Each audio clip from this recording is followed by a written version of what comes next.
the real game changer is the relationship with the fan base. So they create, it's a tool that is going to allow the artists to own the community. Currently, they don't own the community because Instagram is centralized, Facebook is centralized. Every tool that you use to communicate with your fan base is absolutely centralized.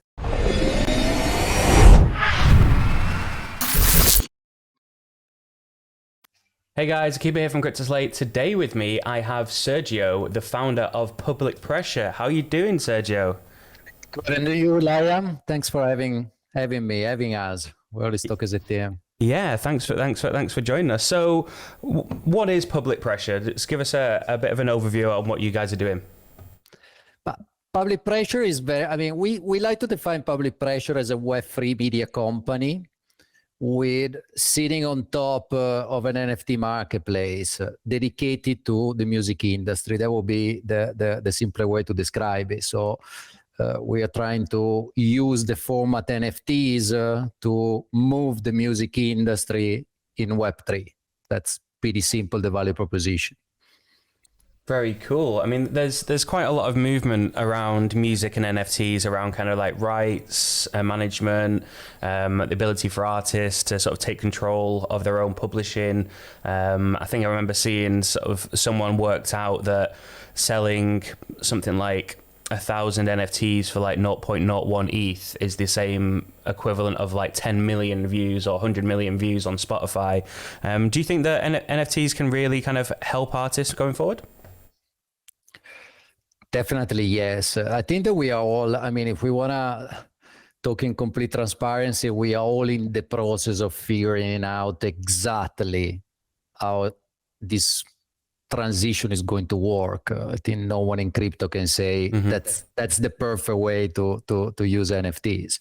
I mean, the point where we got, and it's something that we stressed with many artists on many of the conversation that we do on the daily basis, is that NFTs, the real game changer is the relationship with the fan base. So they create, it's a tool that is going to allow the artists to own the community. Currently, they don't own the community because Instagram is centralized, Facebook is centralized. Every tool that you use to communicate with your fan base is absolutely centralized. While with NFTs, you put in the hands of the fan something which is owned, something which gives you access to the community, which gives you access to privileges, to direct communication, new releases.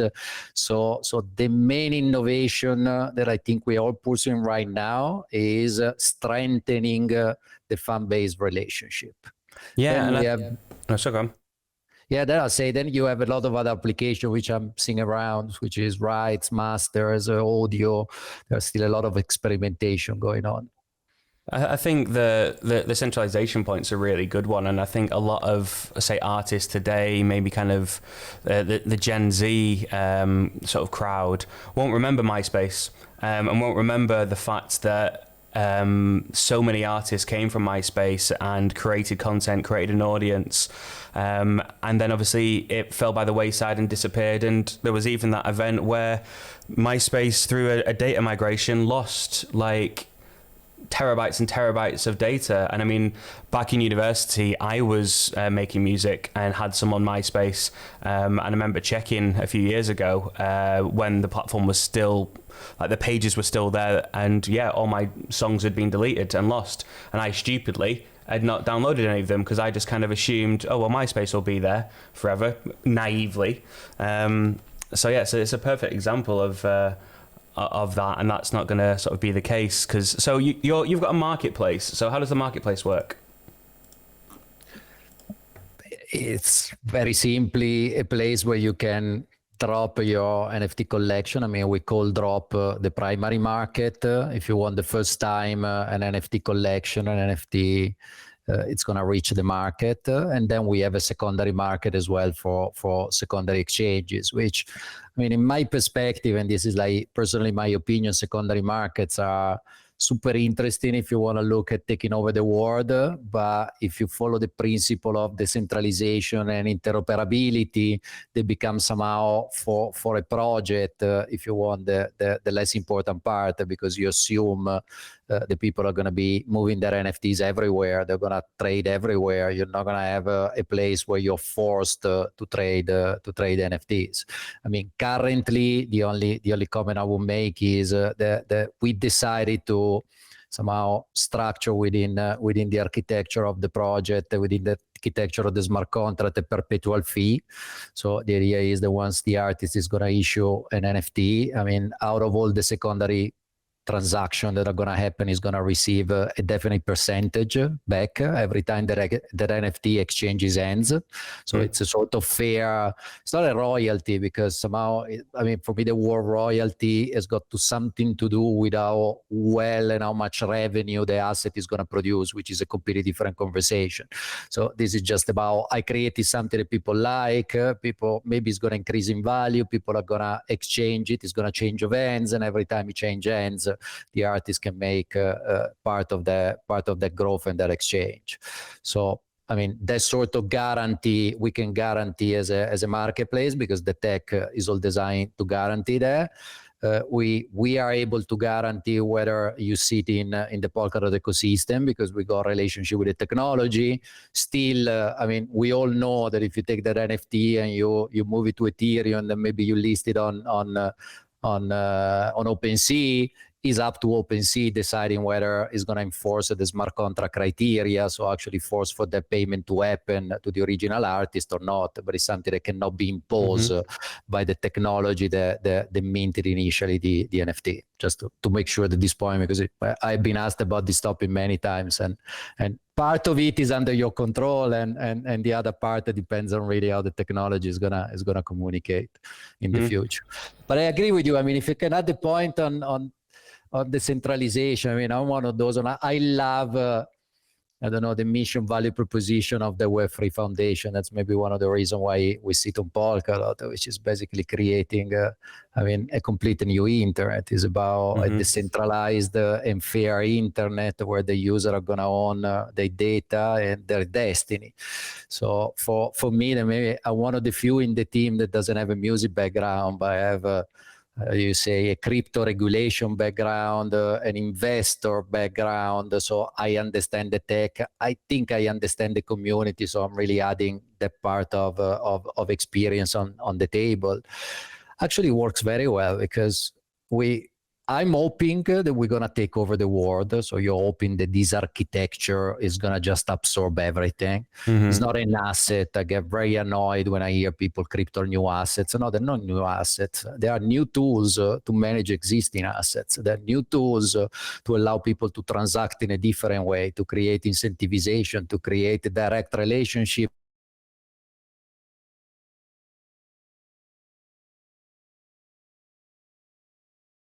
I think I lost you. Don't know if you can hear me. Exactly. You know, I love the vision statement when they talk about the new fair internet, the decentralized internet, where users are going to own data, are going to own their destiny. And that's, I think, the value that we're all buying into. Public pressure, I mean, one of the reasons I love the project, I'm one of the founders, because somehow I think that there's nothing more aggregating the music. I would argue that there's no human being on this earth that doesn't have a relationship with music, that doesn't listen to music, that doesn't connect music with a particular time in his life, experience, emotion happening. And somehow is the best way to make sure that you can push this adoption and we can get to this new internet as soon as possible, because decentralization and aggregation of power just doesn't work. It's not trustworthy. I think that we all believe that. Whoever is in crypto believe that. On that note, do you see the sort of the NFT community or sort of ecosystem building more towards music NFTs rather than art in the future, or do you just, when you think about it, like the art market compared to the music market in the traditional world is tiny. Like the music industry is so much larger in terms of the number of the sort of day-to-day people that will interact with music. As you say, everyone is touched by music. Not everyone goes and buys a very expensive art piece to go on the wall. So what do you think in terms of NFTs? Can you see music kind of taking over? Because at the moment it is more centralized around art, isn't it? Yes, it is. Yes, it is. I mean, I don't think it's going to be taking over. I think that the two are going to merge. I mean, one of the first discussion we had at the beginning of public pressure, I think that when we were building the project, there were not as many music NFTs projects out there. Talking initial 2021, I think one off was still about to launch. There were another few, but the idea is that NFTs. You buy them from Nifty Gateway, Rarible Foundation. It was generalistic marketplace, basically ruling the world. OpenSea. That was that time, and actually within those few months, I've seen a lot of projects coming to market looking after music, which means and is a trend which is growing. So I think that a lot of people are thinking that this is going to be a revolution. So the answer to your question would be yes. What we're trying to figure out is that you cannot have the same format that you had in the past. So I don't think that just creating iTunes for music in Web3 is going to work. Like we need to go a little bit over that. So you have part of the argument, which is finally we could move away from a streaming and a service provider business model because the music industry just doesn't like it. I think that most of people which have been in the industry for a long time, they don't remember the streaming coming to the picture as a good time in their life, because it's the time where they lost the product. They started not really creating new products. So album, they were products to be sold. People were purchasing like vinyl, CDs, cassettes, whatever it was, but it was about purchasing. And suddenly it's about pushing services and pumping services because you just basically marketing out something which is distributed by two main guys, maybe three, because you have YouTube, Spotify, and Apple Music might be the bigger one. Then you have SoundCloud and another few more services, which somehow they pay off the top tier artists, the emerging artists. I think that they see very little out of that value proposition. So they just like the idea that you have a new format. So on one side, we need to figure out how to get people to buy music. And on the other side, we need to figure out what's going to happen to the streaming. And what's going to happen to the streaming is not clear because, I mean, I'm very open. I always like talking full transparency. It's going to be hard to ask people not to pay what is $10 a month and access the worldwide libraries. Like that's super easy. That business model works. Like just works. Like why tomorrow I'm going to spend $2,000. So I think that the objective is how we gonna figure out how people are gonna spend their money. So relationship with the artist, limited edition, special stuff, which is making me part of the artist's career. But I think that one of the biggest value proposition is supporting artists. Like you see a lot of people that, I don't know, maybe you have a band playing when you go on holiday at the seaside, you have this bunch of guys sitting on a stage and playing the music. Certainly they're not going to do the hits on Apple Music, and most of the time they have the CD sitting on the side. I don't know if you've never been in one of those situations. Yeah.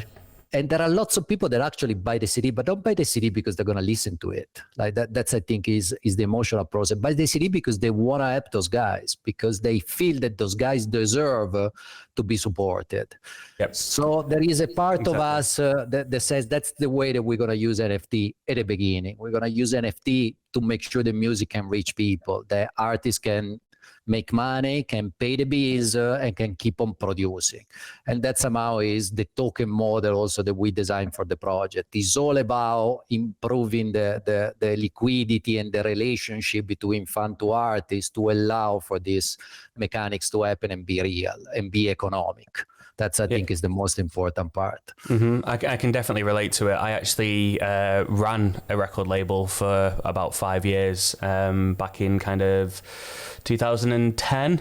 And yeah, it was a nightmare, like trying to make money from new, like we found like really great young artists in Manchester where we're from. We had a recording studio ourselves, so we used it as a tool to try and help local artists.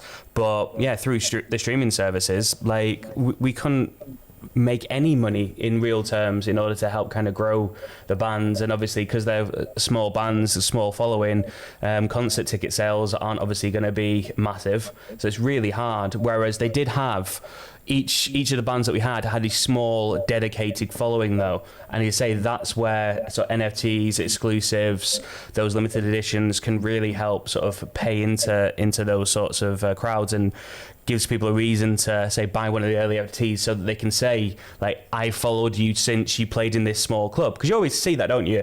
You see like fans that say, oh, I watched Foo Fighters when they were playing in like a bar room somewhere, but there's no proof of that.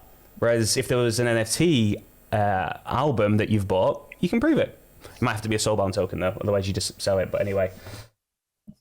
Okay. Yeah, but absolutely. I think that that's super interesting. So what's the long-term vision of public pressure? Long-term vision is very ambitious. I mean, apart that we wanna take over and become obviously the number one music environment, music media company in the Polkadot ecosystem. That's the, if you want, the short-term big vision. We are looking into IP and rights. There is a lot of work that has to be done there. So I think we're going to be looking as well at extending, if you want, the technology impact that we might bring into a company. Today we are a marketplace built on Moonbeam, so we are a Polkadot project, but somehow we can be classified as a DApp because we care more about the adoption, so more about the conversation with the industry, the artists, than what we care about going deep in the contribution to the blockchain and the technology of the ecosystem. We somehow built enough of what we need, and we integrate as much as possible what is already available within the technology environment, within that ecosystem. But we are slowly developing the ideas that we want to get deeper. So maybe the parachain, maybe really going deeper in understanding how you can manage IPs, royalty bearing scheme. This is a conversation which has been going on almost after 2 weeks that we started with the music team having conversation with the artist. Because NFTs today is you assume that the whole IP supply chain is fixed. So the artist comes to the marketplace, it's basically says, I have the IP and I'm going to be responsible to pay every agreement which has been signed offline, because that's how it should work. So if an artist is under a label, he has agreement with publishing, all the stuff has to happen off chain. And the only thing he's going to do is releasing licenses for that particular content in an NFT. And from that point onwards, then you can bring to the blockchain the economics.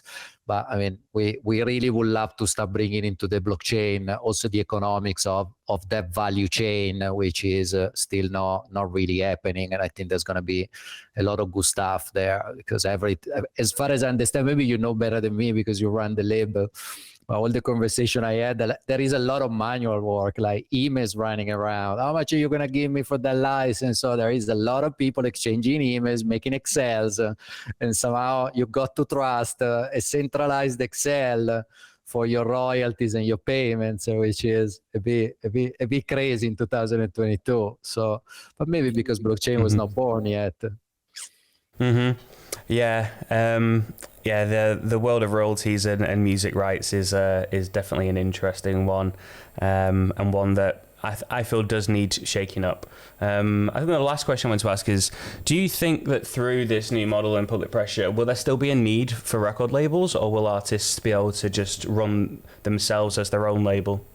No, I'm glad that you asked me that question, because we designed the platform for day one for label to exist as an actor in the ecosystem, and for artists to exist as actor in the ecosystem. Like, I don't believe that by being disruptive, which is not even, I don't know, an action that you can decide, because it's the result on how good you do from a disruption, because you know that you've been disrupting only at the end of the process, never at the beginning. Yeah, it's very true.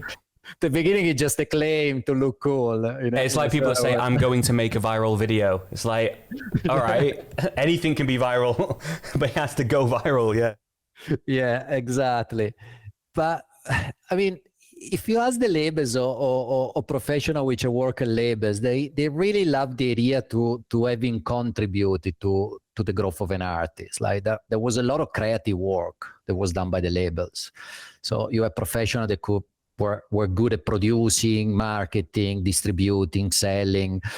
So I don't think you can kill the industry architecture just because you have a piece of technology new that is going to tell you, okay, now you have your user there, because products need to evolve. And to evolve a product, even technology company in blockchain, they have advisory. Maybe they have different advisory, but you need other people. It's very hard that you can survive in this world by working alone. But I think you can invert the process. So the idea is, okay, I'm an artist. That's my distribution channel. That's my people. I control the distribution channel. I'm the last guy which is going to talk to those people, but help me out to build all the value proposition and the product. So you just redesign how a relationship works. You don't take people out of business. And that's, I think, is a very important difference that a lot of time I hear is being told on a sort of aggressive, like we come in the industry like with a predatory sort of role that we're going to make sure that all the existing actors are going to get out of the picture. No, I mean, it doesn't make sense to work that way. I think you need to figure out how you can improve those relationships and those business, because I mean, killing businesses doesn't provide growth. It's about working together. I mean, or at least that's what we believe. So we see labels becoming. If you look at our token model, we basically have two smart contracts. One, it's the artist to fan. So it's what we discussed until today. So it's about increasing the relationship between artist and fan. It's about creating inflation and incentivization and privileges. And the other smart contract is what we call the patron pool, which we got back from the old Florence Renaissance mecenate, is the Italian word, where you had obviously rich and wealthy people which were commissioning and doing patronage on art. So they were somehow the beginning of the Renaissance. And we created this smart contract with that idea. That's where we see label. What we actually see is that we can have different actors becoming the sort of decentralized label. You can have fashion brands, you can have Red Bull, you can have TVs, you can have a lot of other actors, and that might be the real disruption, which can come into the picture and can transform marketing budget into commissioning art instead of just paying people to produce something they own. They can do together NFT drops and campaign, which people are gonna love. You can have community cross-working together to have extra value. That's where I think is gonna be the real deal. When you see, I mean, this new relationship, I think blockchain, what it gives us is new business model and new relationship to be explored and created. That's where the innovation is gonna come. Fantastic. And to be honest, I couldn't agree more. There's so much extra work that goes into running a label. As I know from experience, artists don't want to be doing the paperwork. They don't want to do the boring work. They just want to focus on making music. So there's definitely a need to support there. And I'm also always down for not destroying businesses when there's no need to, sort of thing. If we can create a better system that's more collaborative, then why not? Sergio, it's been an absolute pleasure talking to you today. I wish you all the best with the project, and let's stay in touch, and we'll speak again in the future. Thanks for having me. Have a great day, Lion. Speak soon. Cheers. Bye. Right. Okay, guys, that's the end of the video. Thanks for watching to the end. It really means a lot. If you're interested in watching more content like this, subscribe to the channel. It doesn't cost a penny. If you could like the video, it really helps it get out there in terms of the algorithm. I know everyone says that, but it is true, unfortunately. And leave comments below about sort of what content you'd like to see next, who else you'd like us to interview. We've got a massive Rolodex of people. We're trying to find really interesting projects and getting a different angle for you guys to get some insight into the industry. You can follow us on Twitter, so at CryptoSlate, or myself, I'm Akiba Blade. And obviously the website where the majority of our content is cryptoslate.com. So go there now. We have a membership, which is called Edge, where you can get insights, data, exclusive articles, some really great stuff. And there is some cool stuff coming up with Edge for Edge members in the not too distant future. So check it out. And until next time,